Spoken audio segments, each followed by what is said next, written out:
Doctor Mohammad Yunus শুধু একজন রাষ্ট্রপ্রধান নন, এই মুহূর্তে তিনি এক সাহসী বিশ্ব খেলোয়াড়।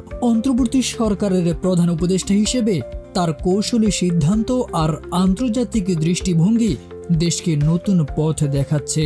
তার নেতৃত্বে শুধু কূটনীতিতে নয়, বড় অগ্রগতি হচ্ছে অর্থনৈতিক অবকাঠামোতেও। তার প্রশাসনিক মেয়াদে রাষ্ট্রায়ত্ত প্রতিষ্ঠান বাংলাদেশ শিপিং কর্পোরেশন যুক্তরাষ্ট্র থেকে দুটি আধুনিক বাল্ক ক্যারিয়ার জাহাজ কিনছে।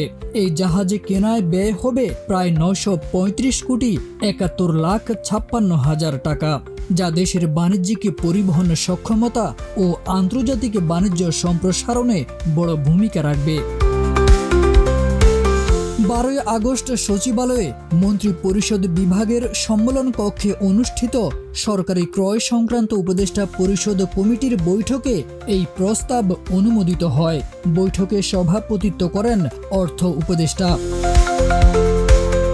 এই উদ্যোগ শুধু জাহাজ কেনা নয়, বরং দেশের সামুদ্রিক পরিবহন খাতে আত্মনির্ভরতা ও আন্তর্জাতিক মান নিশ্চিতের পথে একটি সাহসী পদক্ষেপ।